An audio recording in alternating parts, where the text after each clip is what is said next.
Chapter 7 P block.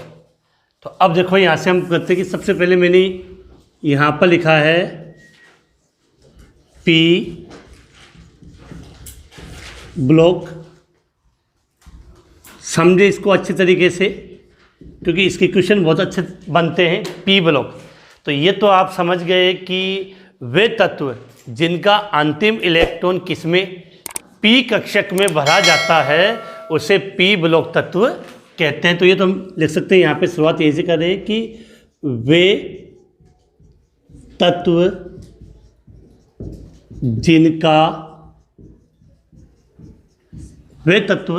जिनका अंतिम electron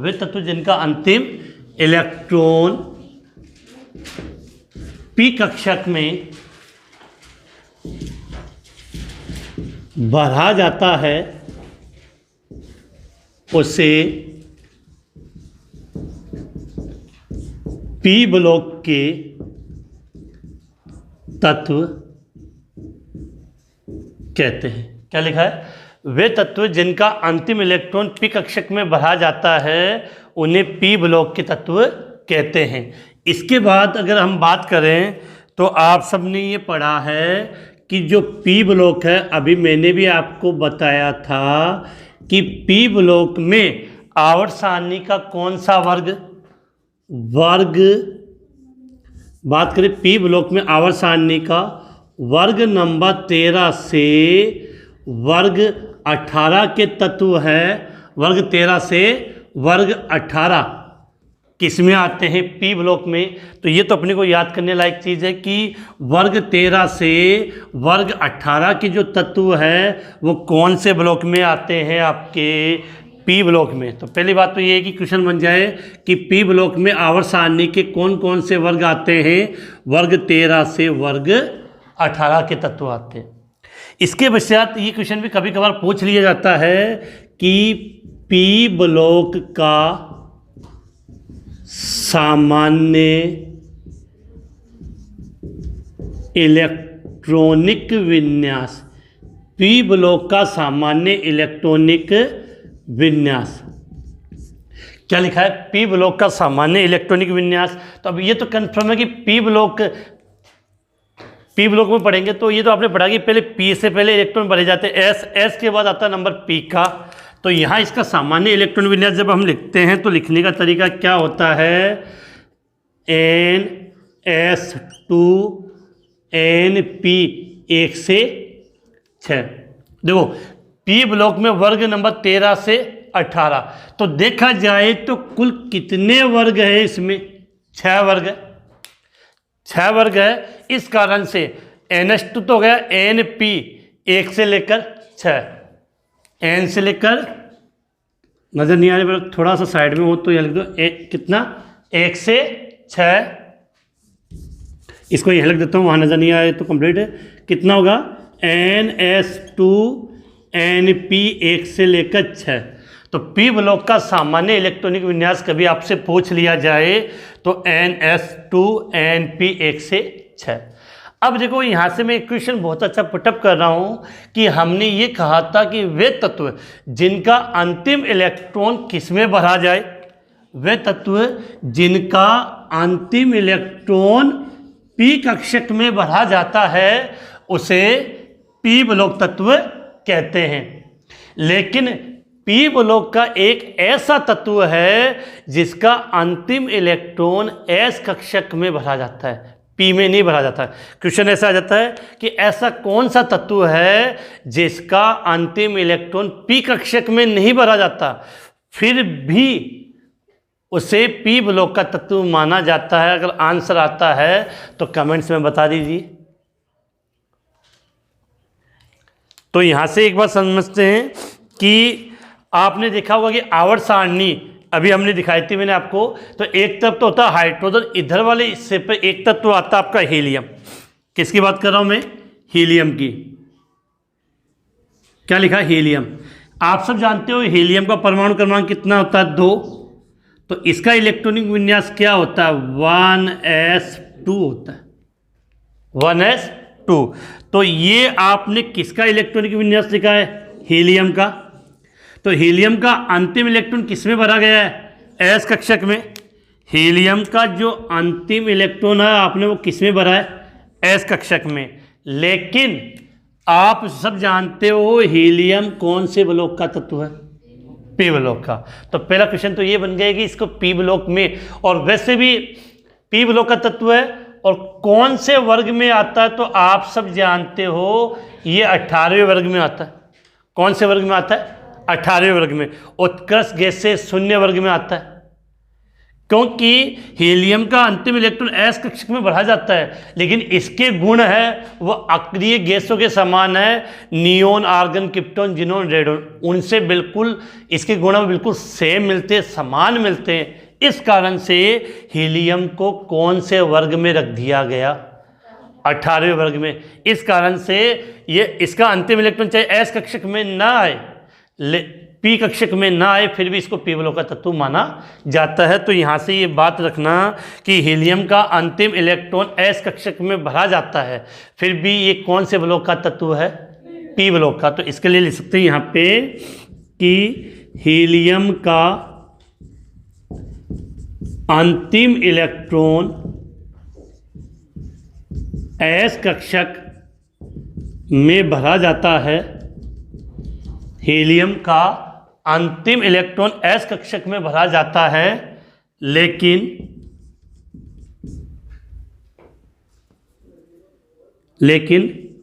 यह पी ब्लॉक का तत्व है, क्योंकि गुणों के आधार पर इसको कौन से वर्ग में रख दिया गया? कौन से वर्ग में?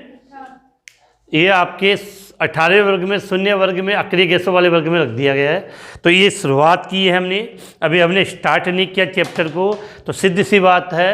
फिर से 1 मिनट के लिए रिपीट कर लेते। पी ब्लॉक यहाँ तो है, ये जरूर याद रखना कि ये क्वेश्चन अच्छा है, एक बार बोर्ड एग्जाम में पूछ भी लिया गया था कि पी ब्लॉक का सामान्य इलेक्ट्रॉनिक विन्यास।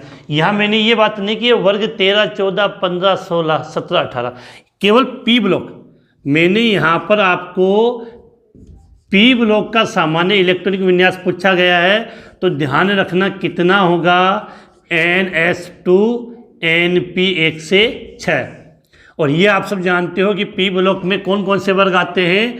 तो वर्ग 13 से वर्ग 18 के जो तत्व होते हैं वो कौन से ब्लॉक में? पी ब्लॉक में आते हैं। आप इसका स्क्रीनशॉट ले लें, उसके बाद हम इसको डिटेल से पढ़ना स्टार्ट करते हैं।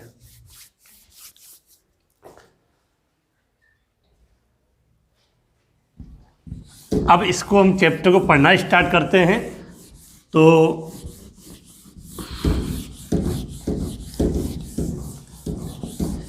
मैंने आपको एक ही बात कही कि इस चैप्टर में जितने भी वर्ग हैं उनको हम एक साथ लेकर चलेंगे, जिससे अपने अध्ययन में प्रॉब्लम ना आए और हमें इजीली समझ में आ जाए। देखो, ये तो आपने पढ़ा कि पी ब्लॉक में सबसे पहले आपका आता है वर्ग नंबर 13, फिर आता है वर्ग नंबर 14। तो ये दोनों वर्ग तो हमने 11th क्लास में पढ़ लिए थे और अपने 12th के सिलेबस में भी नहीं है। अपना स्टार्ट होता है वर्ग नंबर 15 से। तो जब वर्ग नंबर 15 से स्टार्ट होता है तो यहाँ से आपको कुछ बातें याद रखनी है। नंबर 1, सबसे पहले हम स्टार्ट कर रहे हैं वर्ग नंबर 15। जब मैंने यहाँ वर्ग नंबर 15 लिखा है तो सबसे पहले तो बात क्लियर होनी चाहिए, वर्ग नंबर 15 के तत्व को सामान्यतः हम क्या बोलते हैं? निकोजन वर्ग। वर्ग 15 को हम क्या बोल सकते हैं? निकोजन वर्ग बोलते हैं। या वर्ग 15 का पहला तत्व नाइट्रोजन होता है, इस कारण से इसको हम नाइट्रोजन परिवार भी कह देते हैं। क्या बोल देते हैं? नाइट्रोजन परिवार। वर्ग नंबर 15 क्या कहोगे? निकोजन। अब निकोजन का मतलब क्या होता है बेटा? इस वर्ग से काफ़ी विषैली या दमघोटू गैस बनती है, जिसके कारण इसके लिए निकोजन शब्द का प्रयोग किया गया है। अब सबसे पहले जितने भी चारों वर्ग हैं उन वर्ग के हमें तत्व के नाम याद होने चाहिए। तो वर्ग 15 में, वर्ग 15 को याद करने का जो हमने तरीका बनाया था उसका ये होता है, तरीके लिख लेते हैं उससे अपने ईजिली हो जाए। हाँ, एक चीज़ और, प्रत्येक वर्ग का सामान्य इलेक्ट्रॉनिक विन्यास आपको याद होना चाहिए। प्रत्येक वर्ग का सामान्य, क्वेश्चन ऐसा आता है निकोजन वर्ग, निकोजन वर्ग 15वां वर्ग नहीं बनेगा, निकोजन वर्ग का यहाँ लिख देता हूँ मैं कि निकोजन वर्ग का सामान्य इलेक्ट्रॉनिक विन्यास, निकोजन वर्ग का सामान्य इलेक्ट्रॉनिक विन्यास लिखो, निकोजन वर्ग का सामान्य इलेक्ट्रॉनिक विन्यास लिखना। अब देखो बेटा, इलेक्ट्रॉनिक, मैंने कहा पी ब्लॉक का किसी भी वर्ग का इलेक्ट्रॉनिक विन्यास लिखना, तो तरीका तो ये होगा NS2NP। अब देखो ये वर्ग नंबर कौन सा है, 15। अब वर्ग 15, इसका मतलब वर्ग 13, 14, वर्ग 15। तो ये पी ब्लॉक का पहला वर्ग हुआ, ये दूसरा और ये तीसरा। इसका मतलब यहाँ पी में कितने इलेक्ट्रॉन आएंगे, 3 आएंगे। अगर निकोजन वर्ग का सामान्य इलेक्ट्रॉनिक विन्यास अगर आपसे एग्जाम में पूछा जाए तो आंसर होगा NS2NP3। अब हम इसके तत्वों की बात करने के तरीके की हम बात करें तो नेपाल, पाकिस्तान, ऑस्ट्रेलिया सब भिखारी। नेपाल, पाकिस्तान, ऑस्ट्रेलिया सब भिखारी आप किसी भी तरीके से याद कर सकते हैं जैसे आपको याद रहे। तो देखो ये था बेटा नेपाल, पाकिस्तान, ऑस्ट्रेलिया सब भिखारी। तो नेपाल शब्द जो लिया गया है वो आपके नाइट्रोजन से लिया गया है। नाइट्रोजन का प्रतीक क्या होता है आपका N। बेटा थोड़ा सा इसको इधर लिखता हूँ क्योंकि अन्यथा इसका जब इलेक्ट्रॉनिक विन्यास लिखेंगे तब थोड़ी सी अपनी प्रॉब्लम आएगी। तो इसको हम साइड में इधर से ले लेते हैं कि नेपाल, पाकिस्तान, ऑस्ट्रेलिया सब भिखारी। तो नेपाल, पाकिस्तान, ऑस्ट्रेलिया सब भिखारी। तो देखो सबसे पहले नेपाल जो शब्द आया है वो आया आपका नाइट्रोजन से। किससे आया, नाइट्रोजन से। नाइट्रोजन का प्रतीक होता है N। पाकिस्तान से जो शब्द हमने लिया वो आ गया फॉस्फोरस से, फॉस्फोरस का P। ऑस्ट्रेलिया इसका मतलब हो गया आपके आर्सेनिक, आर्सेनिक का AS। सब का मतलब सब इसका प्रतीक होता है, इसको बोलते हैं हम एंटीमनी, एंटीमनी। B ये होता है BI, इसका नाम हो जाता है बिस्मथ या बहुत सी जगह बिस्मित बोल देते हैं। तो ये था अपना कि वर्ग नंबर 15, वर्ग नंबर 15 के तत्वों की अगर हम देखें तो कौन कौन से तत्व हैं आपके, nitrogen, phosphorus, arsenic, antimony, bismuth. तरीका क्या है याद करने का, नेपाल, पाकिस्तान, ऑस्ट्रेलिया सब भिखारी। अब बेटा इन सब के इलेक्ट्रॉन परमाणु क्रमांक भी याद होने चाहिए। तो परमाणु क्रमांक मैं यहाँ लिख रहा हूँ। नाइट्रोजन का परमाणु क्रमांक होता है वो होता है 7, फास्फोरस का 15, आर्सेनिक का 33, एंटीमनी का 49 और बिस्मिथ का 83 होता है। बट ये होगा एंटीमनी 51 होता है, एंटीमनी 51। तो याद रहना चाहिए कि नाइट्रोजन का परमाणु क्रमांक 7, फॉस्फोरस का 15, आर्सेनिक का 33, एंटीमनी 51, बिस्मिथ 83। तो यहाँ से ये बात तो आपकी समझ में आ गई कि वर्ग 15 के तत्व कौन कौन से, वर्ग 15 के तत्व कौन कौन से, nitrogen, phosphorus, arsenic, antimony, bismuth.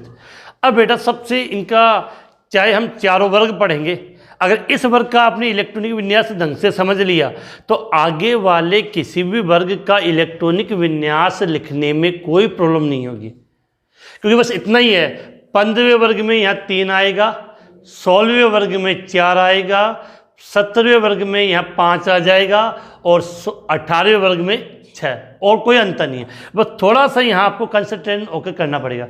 अब जब हम इनका इलेक्ट्रॉनिक विन्यास लिखेंगे तो इनसे पहले जो अक्रिय गैसें आती है उसके बारे में हमें पता होना चाहिए। जैसे नाइट्रोजन से पहले अक्रिय गैस आती है हीलियम, फास्फोरस से पहले अक्रिय गैस कौन सी है, नियोन, आर्सेनिक से पहले अक्रिय गैस कौन सी है, आर्गन, एंटीमनी 51 पे आता है, तो इससे पहले अक्रिय गैस कौन सी आती है, क्रिप्टोन, बिस्मिथ, तो इससे पहले अक्रिय गैस आती है आपकी जिनोन, क्या आती है, जिनोन। अब जब तक आपको ये अक्रिय गैस पता नहीं होगी तब तक इलेक्ट्रॉन विन्यास लिख ही नहीं पाओगे कि नाइट्रोजन है, क्या nitrogen, phosphorus, arsenic, antimony, bismuth, तो नाइट्रोजन से पहले अक्रिय गैस हीलियम, फास्फोरस से पहले नियोन, आर्सेनिक से पहले आर्गन, एंटीमनी से पहले क्रिप्टोन और बिस्मिथ से पहले अक्रिय गैस कौन सी आती है, जिनोन आती है। अब एक बात और, आपको ये भी पता होना चाहिए कि कौन सा तत्व कौन से आवर्त में। अगर आपको थोड़ा बहुत भी आइडिया है तो मैं एक चीज़ बता दूं कि जब आप आवर्त सारणी बनाते थे तो इधर तो आता है आपका हाइड्रोजन और इधर आता है आपका हीलियम। पहले आवर्त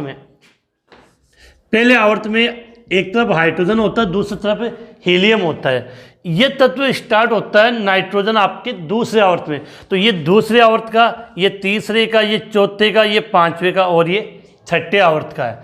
अब ये छठे आवर्त का है तो सीधी बात है जिस आवर्त का होगा एन का मान वही होगा, एन का मान वही होगा। बेटा इसमें कुछ चेंजिंग आएगी, थोड़ा सा ध्यान रखो, पढ़ोगे तो इजीली याद हो जाएगा।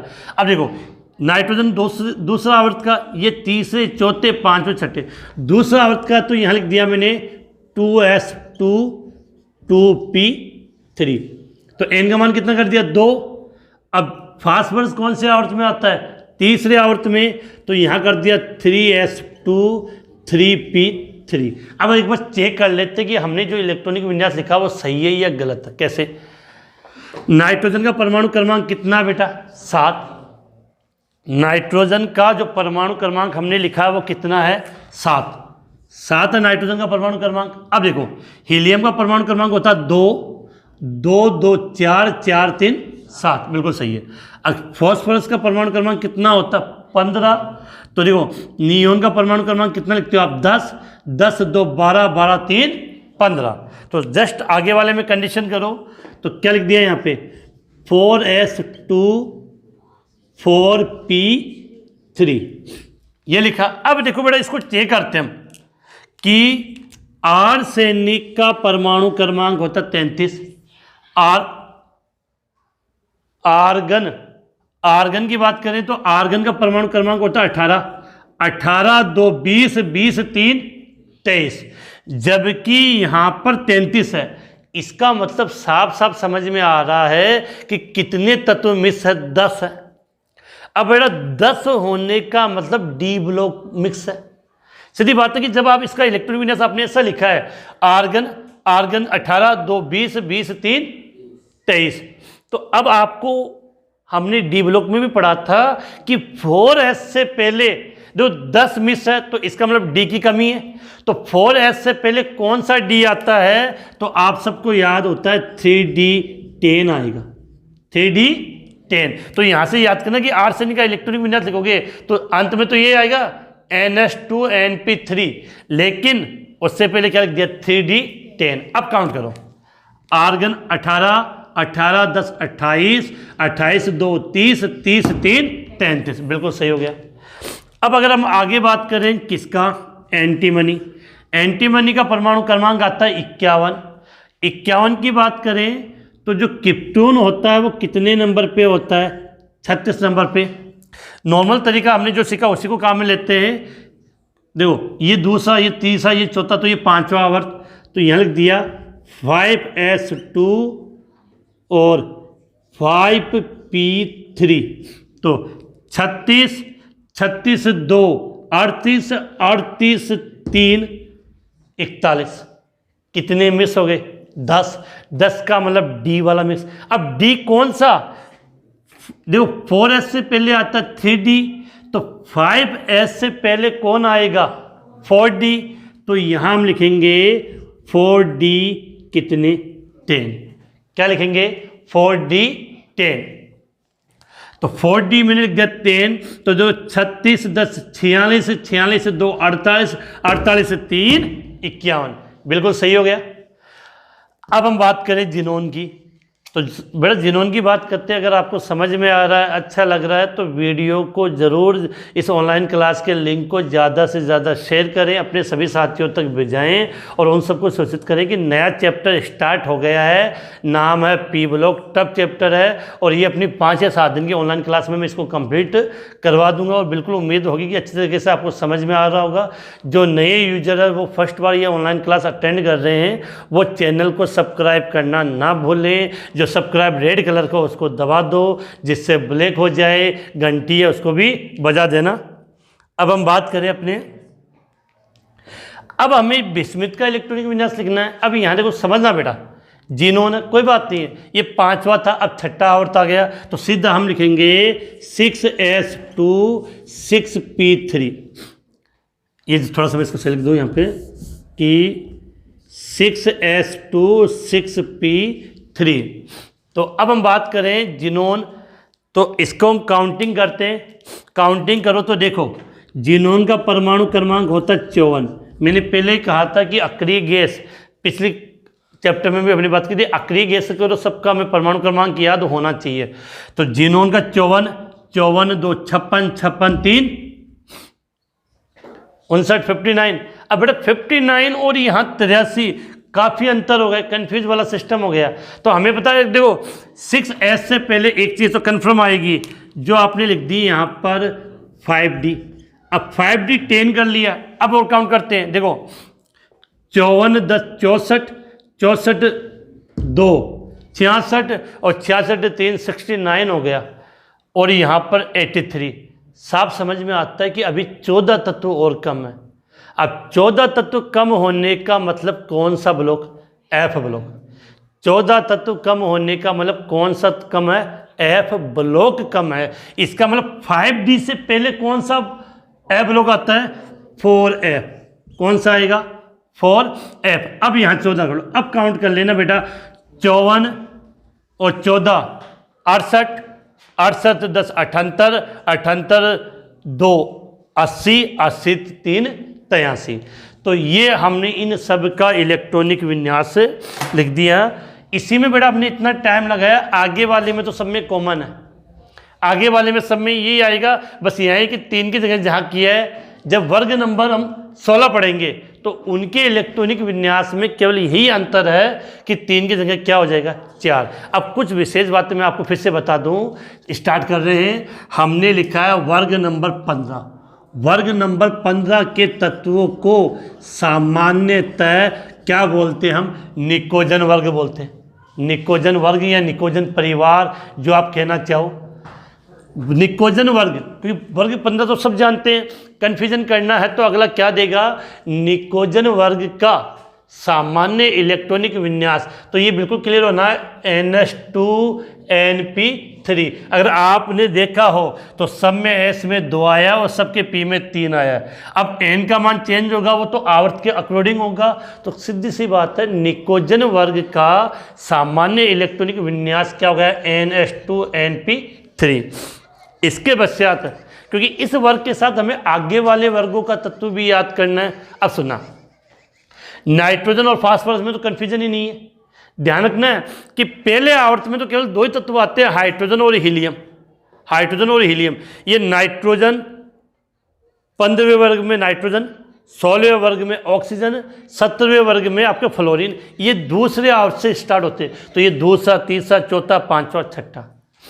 अब इन 2 में तो कोई कन्फ्यूजन नहीं है। जैसे ही चौथा आवर्त 4s आ गया, चौथे आवर्त की बात की है तो उससे पहले 3D आएगा, 5वें आवर्त की बात की है तो उससे पहले 4D आएगा, और छठे वाले में ध्यान रखना 5D के साथ 4s भी आता है। तो ये इलेक्ट्रॉनिक विन्यास है। बोर्ड एग्जाम में ये क्वेश्चन पूछा गया था। देखो इलेक्ट्रॉनिक विन्यास में उन्होंने कैसे पूछा, ये पूछा गया था एग्जाम में कि आर्सेनिक का इलेक्ट्रॉनिक विन्यास लिखो, लेकिन क्वेश्चन ये नहीं दिया। इंपॉर्टेंट भी है बेटा कि क्वेश्चन ये नहीं दिया कि आर्सेनिक का इलेक्ट्रॉनिक विन्यास लिखो। ये प्रश्न था वर्ग 15 में। वर्ग 15 में ऊपर से नीचे स्थित तीसरे तत्व का इलेक्ट्रॉनिक विन्यास लिखो। अब आर्सेनिक का देते तो कोई प्रॉब्लम ही नहीं थी। प्रश्न कैसे घुमाया गया था कि वर्ग 15 में ऊपर से नीचे तीसरे नंबर पर 1 2 3, तो आंसर क्या हो गया? आर्सेनिक। तो ये आर्सेनिक का इलेक्ट्रॉनिक विन्यास आप लिख दोगे। तो उम्मीद है कि ये आपको याद है। अब एक इंपॉर्टेंट बात और बता दूं कि पी ब्लॉक आवर्त सारणी का एकमात्र ऐसा वर्ग है जिसमें धातु, अधातु और उपधातु तीनों पाई जाती है। फिर से रिपीट कर रहा हूं, पी ब्लॉक आवर्त सारणी का एकमात्र ऐसा ब्लॉक है जिसमें धातु, अधातु और उपधातु तीनों पाई जाती है। तो जब पी ब्लॉक में हम वर्ग 15, 16, 17, 18 पढ़ेंगे तो इन तत्वों में हमें ये पता होना चाहिए कि कौन सी धातु है, कौन सी अधातु और कौन सी उपधातु। अब देखना यहाँ पे कि यहाँ से आपको मैं समझा रहा हूँ, समझने की कोशिश करना। नाइट्रोजन और फास्फोरस, नाइट्रोजन और फास्फोरस अलग मानेंगे। आर्सेनिक, एंटीमनी का अलग ग्रुप बना दिया और बिस्मिथ को मैंने अलग ग्रुप बना दिया। अब यहाँ से आपको माइंड में क्या रखनी है कि नाइट्रोजन और फास्फोरस, नाइट्रोजन और फास्फोरस दोनों की दोनों क्या होती है? अधातु। नाइट्रोजन और फास्फोरस दोनों की दोनों क्या होती है? अधातु होती है।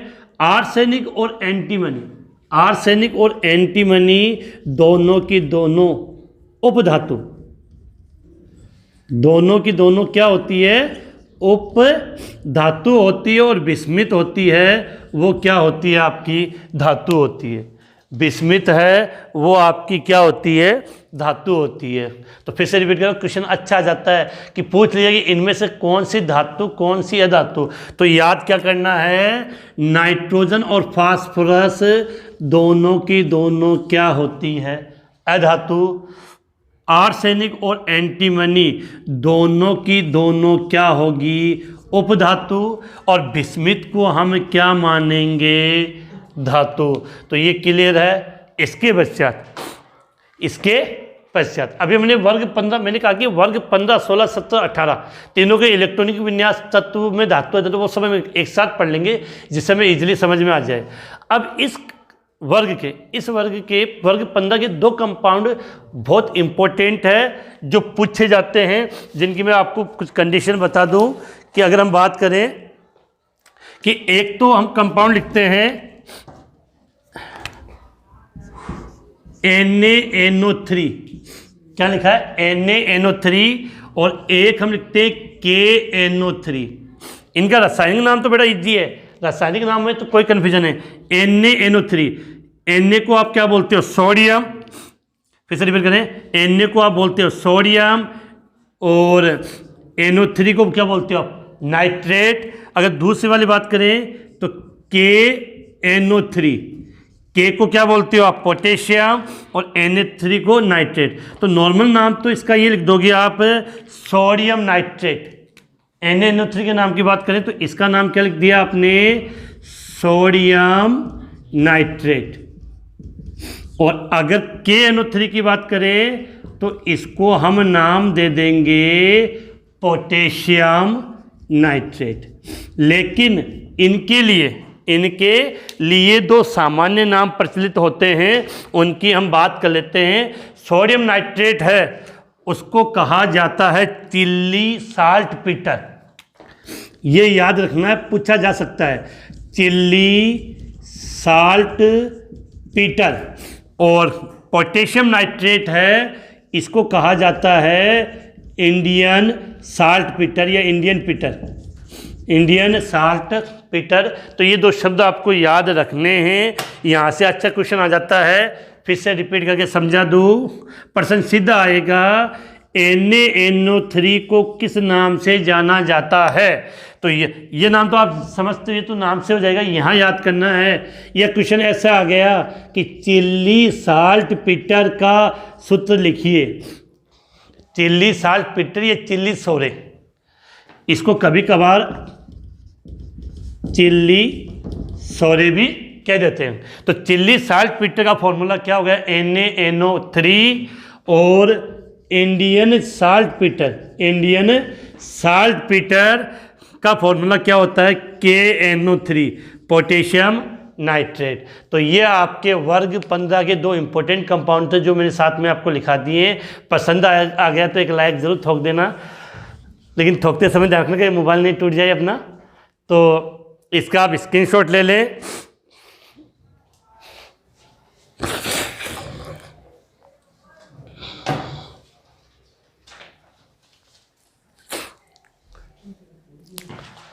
ये इलेक्ट्रॉनिक विन्यास और ये 2 लिखाए हैं। यहाँ से जितने भी है मैंने कहा सब क्वेश्चन अच्छा बनना चाहता। 8 श्रेणी का इलेक्ट्रॉनिक विन्यास एग्जाम में पूछा जा चुका है। तो इसका आप स्क्रीनशॉट ले लें। उसके बाद हम अगले वर्ग के तत्व के इलेक्ट्रॉनिक विन्यास की बात कर लेते हैं। तो बिल्कुल समझ में आ गया होगा। अब हम आगे बात करें। अगर आज की क्लास अच्छी लगी हो तो अपने जितने भी साथी हैं उनको ज़रूर बताएं और कहें कि बूस्टर सर की जो ऑनलाइन क्लास है वो आपको ऑफलाइन क्लास से भी ज़्यादा बेहतर मिलेगी। तो अब हम इसको मिटा दें। इसके बाद हम वर्ग 15, मैंने पहले कहा है कि हम चारों वर्गों के तत्वों के नाम एक साथ पढ़ लेंगे। इनके जो कॉमन चीज़ें वो हम सब एक साथ हल कर लेंगे जिससे हमें ईजिली याद हो जाए।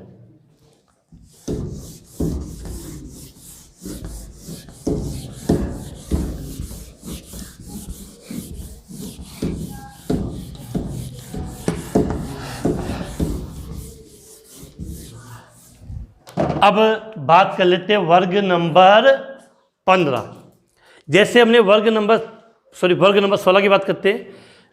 जैसे हमने वर्ग नंबर 15 पढ़ा, एज इट इज वैसा का वैसा अपने को वर्ग नंबर 16 पढ़ना है। तो बात करें वर्ग नंबर 16। वर्ग 16 को हम क्या बोलते हैं? चालकोजन या बहुत से केकोजन भी शब्द बोल देता है। चालकोजन परिवार या वर्ग बोल दो। वर्ग 16 को क्या लिखा मैंने? चालकोजन परिवार। और वर्ग 16 का पहला सदस्य क्या होता है? ऑक्सीजन। तो इस कारण से इसको आप चाहो तो ऑक्सीजन परिवार भी कह देते हैं। वर्ग 16 चालकोजन परिवार या ऑक्सीजन परिवार। अब सीधा सा क्वेश्चन है कि पहला प्रश्न तो ये बनता है यहाँ पर कि चालकोजन परिवार का वर्ग का सामान्य इलेक्ट्रॉनिक विन्यास। तो देखो बेटा, यहाँ पर सामान्य इलेक्ट्रॉनिक विन्यास हमें लिखना है। तो यहाँ से एक चीज़ समझ में आती है कि वर्ग कौन सा है? ये 16, वर्ग 16। तो 6 आ गए इलेक्ट्रॉन। कितने इलेक्ट्रॉन आ गए? 6। अब इनका इलेक्ट्रॉनिक विन्यास लिखने का तरीका क्या था? NS2Np। देखो 2 तो यहाँ कुल 6 इलेक्ट्रॉन लिखने, तो 2 यहाँ के, तो यहाँ कितने आ जाएंगे? 4। तो प्रश्न आ जाए कि चालकोजन परिवार का सामान्य इलेक्ट्रॉनिक विन्यास, तो NS2Np6। अब हम इनके तत्वों की बात करें। कभी कभार क्वेश्चन आ जाता है बेटा, तत्व की अगर हम बात करें तो इसको अब हम वर्ग 16 के तत्वों को याद करने के तरीके की बात कर लेते हैं। आप किसी भी तरीके से याद हो तो अच्छी बात है, अन्यथा आप इस तरीके से भी याद कर सकते हो। लाइन हमने क्या लिखी थी? थोड़ा इधर ले लेते हैं कि आराम से जाए कि ओ शर्मा सिले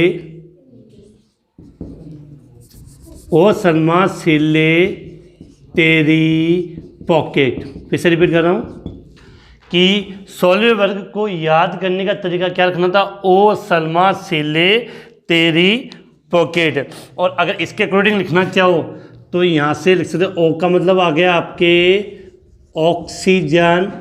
ऑक्सीजन को रिप्रेजेंट करेंगे ओ से। यहाँ शर्मा से सल्फर, फिर सिले से सिलेनियम, Se तेरी से टेल्यूरियम, Te पॉकेट से पोलेनियम, नियम, पोलेनियम का PO। तो O शर्मा सीले तेरी पॉकेट, बिल्कुल याद होना चाहिए बेटा क्रम वाइज। O शर्मा सीले तेरी पॉकेट। तो ऑक्सीजन, सल्फर, सेलेनियम, टेलुरियम और पोलेनियम।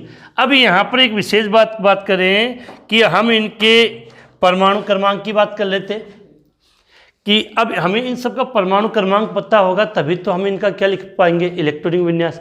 इसके लिए आपको एक विशेष बात याद करनी कि वर्ग 15 के तत्वों का अभी हमने परमाणु क्रमांक याद किया था। क्या लाइन थी कि नेपाल, पाकिस्तान, ऑस्ट्रेलिया सब भिखारी लिखा था। नेपाल, पाकिस्तान, ऑस्ट्रेलिया सब भिखारी। तो इसमें हमें इनका परमाणु क्रमांक मैंने अभी लिखा था कि इसका जो परमाणु क्रमांक लिखा था वो आपने लिखा था 7, इसका 15, इसका 33, इसके परमाणु क्रमांक को हमने लिखा था 51 और इसका था 83, विस्मित का 83। अब आप जब देखोगे कि 15 ये वर्ग नंबर 15 तो वर्ग 15 के तुरंत बाद वर्ग 16 आता है। तो अर्थात इनका जब हमें परमाणु क्रमांक लिखना है तो एक उससे आगे कर दो, एक उससे आगे। तो उससे एक आगे लिखोगे तो सीधी बात है उससे एक आगे लिख लो यहाँ पे। तो कितना, इसका 7 तो ये 8, ये 15 तो ये 16, ये 33 तो ये 34, ये 52 और ये 84। तो इस प्रकार से आप इनके, और वैसे आप डायरेक्टली याद करोगे तो ज़्यादा अच्छा रहेगा कि ऑक्सीजन का परमाणु क्रमांक 8, सल्फर का 16, सेलेनियम का 34, टेलुरियम का 52 और पोलेनियम का जो परमाणु क्रमांक है वो कितना है, 84। अब बेटा इनका इलेक्ट्रॉनिक विन्यास लिखना। अब मैं इलेक्ट्रॉनिक विन्यास में यहाँ टाइम ज़्यादा ख़राब नहीं करूँगा क्योंकि मैं फिर से रिपीट कर रहा हूँ कि जो इलेक्ट्रॉनिक विन्यास हमने पहले वालों का लिखा था इनमें एक तो परमाणु क्रमांक ज़्यादा हुआ है, अर्थात जहाँ आपने P में 3 लिखा था वहाँ पर अब P में कितना करना है, 4। बाकी इसमें कोई अंतर नहीं आएगा। तो इनका मैं फटाफट इलेक्ट्रॉनिक विन्यास लिख देता हूँ। इसका हो जाएगा अब एक चीज़ और कि सीधी बात है कि ये कौन से, फिर से मैं कह रहा हूँ कि ये दूसरे आउट से स्टार्ट है, एन का मान 2 आएगा, इसके लिए 2 3 4 5 6। तो ऑक्सीजन से पहले आखिरी गैस हमने लिखी हीलियम 2s2 2p4। देखो पर हीलियम का परमाणु क्रमांक 2 2 2 4 4 4 8। यहाँ लिखना है हीलियम, इससे पहले आखिरी गैस कौन सी आएगी, नियोन आएगी आपकी। तो यहाँ लिख दिया मैंने नियोन 3s2 3p4। यहाँ आती है आर्गन। अब बेटा ऑटोमेटिक याद हो जाना चाहिए कि पिछले वाले में क्या किया था, आर्गन है और सेलेनियम में काफ़ी अंतर आता है। तो इसका मतलब यहाँ पे D आएगा। अब ये 4s है तो इसका मतलब आ जाएगा 3D 4s 4p। तो 10 2 और 4। टेलुरियम है तो इससे पहले अक्रिय गैस क्या लिख दिया आपने, किप्टोन। क्या लिख दिया, किप्टोन। तो यहाँ जस्ट याद हो जाने से पहले लिख दिया 4D10 5s2 5p4। अब यहाँ अगर इसकी बात करें तो इससे पहले आखिरी गैस कैसे कौन सी लिख दी, जिनोन। और लास्ट वाले में याद करना था D के साथ F भी आता है। D के साथ क्या आता है, F भी आपका आता है। तो यहाँ आप लिखोगे 4F14 5D10 6s2 6p4। तो ये इन सब का इलेक्ट्रॉनिक विन्यास हो गया। तो उम्मीद है कि इस बार आपके इलेक्ट्रॉनिक विन्यास में कोई कन्फ्यूजन नहीं होना चाहिए, कोई कन्फ्यूजन नहीं होना चाहिए। तो ये हमने वर्ग नंबर 15, ये आपने क्या किया है, वर्ग नंबर जो 15 थे उनके तत्वों का आपने क्या लिख दिया, इलेक्ट्रॉनिक विन्यास। इसके बाद इसके पश्चात हम आगे बात कर लेते हैं कि वर्ग नंबर 16 के तत्वों का आपने इलेक्ट्रॉनिक विन्यास लिखा है। कि मैंने ये कहा था कि वर्ग नंबर 16 को फिर से एक बार रिपीट कर रहा हूँ। हाँ, एक चीज़ और बता दूँ आपको कि यहाँ पर आपको विशेष ध्यान रखनी कि कौन सी धातु है, कौन सी अधातु है और कौन सी उपधातु है। तो इसमें आपके 5 तत्व दिए गए हैं, इसमें से मैं फिर से समझा दूं, चलो इसको तो मिटा दें, ये काम का नहीं है अपना, ये तो उससे रिलेटेड चीज़ें थी, तरीका भी आपको याद हो गया होगा। तो यहाँ पर आपको क्या याद रखना है कि oxygen, sulphur, selenium, oxygen, sulphur और सेलेनियम, ये जो तीनों की तीनों हम बात करें, कौन कौन सी, ऑक्सीजन, सेलेनियम, सल्फर और सेलेनियम, ये तीनों की तीनों यहाँ पर क्या होती है आपकी अधातु। तीनों की तीनों क्या है, अधातु है। टेल्यूरियम होती है वो उपधातु है, और पोलेनियम है वो आपकी क्या होती है, धातु होती है। तो टेल्यूरियम के लिए मैं लिख दूँ उपधातु, और पोलेनियम है वो क्या है, धातु। तो ये याद होना चाहिए कि वर्ग नंबर 16 में ये तीनों तत्व कौन से, ऑक्सीजन, सल्फर, सेलेनियम, या सेलेनियम जो भी आप बोलो, सेलेनियम बोल दिए, सेलेनियम बोल देते हैं, ये तीनों की तीनों अधातु, टेल्यूरियम उपधातु और पोलेनियम धातु होती है। तो क्लियर होना चाहिए, क्योंकि क्वेश्चन बहुत सिंपल से धातु है, धातु से रिलेटेड भी आ जाता है। इसके पश्चात इस वर्ग में कुछ यौगिक हैं।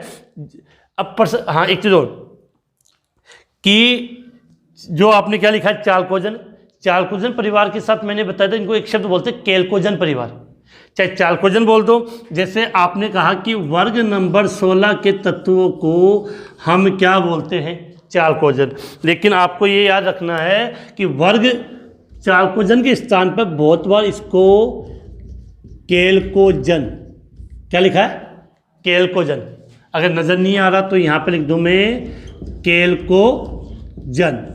तो ये याद होना चाहिए, माइंड में बिल्कुल बात क्लियर होनी चाहिए कि वर्ग 16 के तत्वों को, वर्ग 16 के तत्वों को चालकोजन के साथ हम क्या बोल सकते हैं, एल्कोजन बोल सकते हैं। इसके बाद कुछ कंपाउंड की मैं बात कर लेता हूं जिनसे रिलेटेड कुछ क्वेश्चन आ जाता है आपका।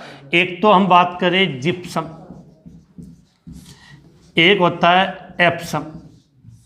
क्या लिखा है, एक तो मैंने लिखा है जिप्सम, एक मैंने लिखा है एप्सम,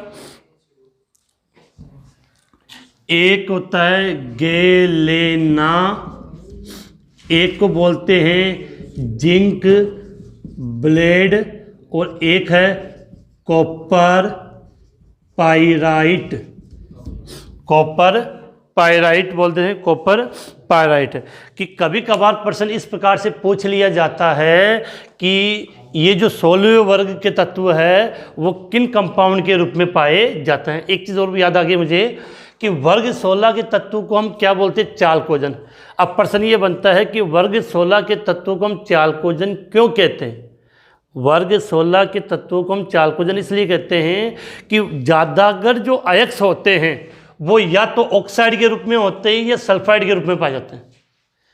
ज़्यादा के जो अयस्क होते हैं उनके लास्ट में ऑक्साइड होगा या सल्फाइड होगा। इस कारण से इसको अयस्कों से संबंधित होने के कारण, किससे, अयस्क, ये अयस्कों के साथ पाया जाता है, इस कारण से इसको हमने क्या नाम दे दिया, चालकोजन। तो अब मैंने कहा कि जिप्सम, एप्सम, गेलेना, जिंक ब्लेड और कॉपर पाइराइट, इनके हम फॉर्मूले की हम बात कर लेते हैं। तो ये हमें पता होना चाहिए कि जिप्सम का फॉर्मूला तो आप सबने पढ़ा होगा छोटी क्लासों में, CaSO4.2H2। जिप्सम का फॉर्मूला क्या है, CaSO4.2H2। बेटा एप्सम अलग है, ये अच्छा है, पूछ भी लिया जाता है, MgSO4 मैग्नीशियम सल्फेट.7H2, मैग्नीशियम सल्फेट.7H2। गेलेना, ये लेड का एक्स होता है, लेड का मतलब ये किसका एक्स होता है, लेड का फॉर्मूला होता है PbS।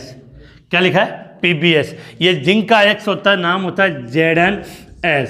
और कॉपर पाइराइट के लिए तो आपने नाम सुना होगा CuFeS2, CuFeS2। ये आयरन और कॉपर का एक्स है। थोड़ा सा अगर आपको यहाँ नज़र नहीं आ रहा है तो इसको मैं इधर ही लिख देता हूँ कि जिससे आपको थोड़ा साफ साफ आ जाए।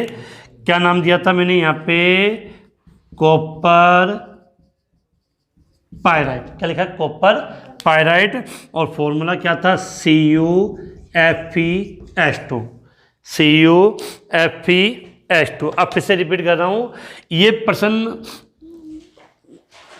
अच्छा बन जाता है कि एप्सम का सूत्र लिखिए।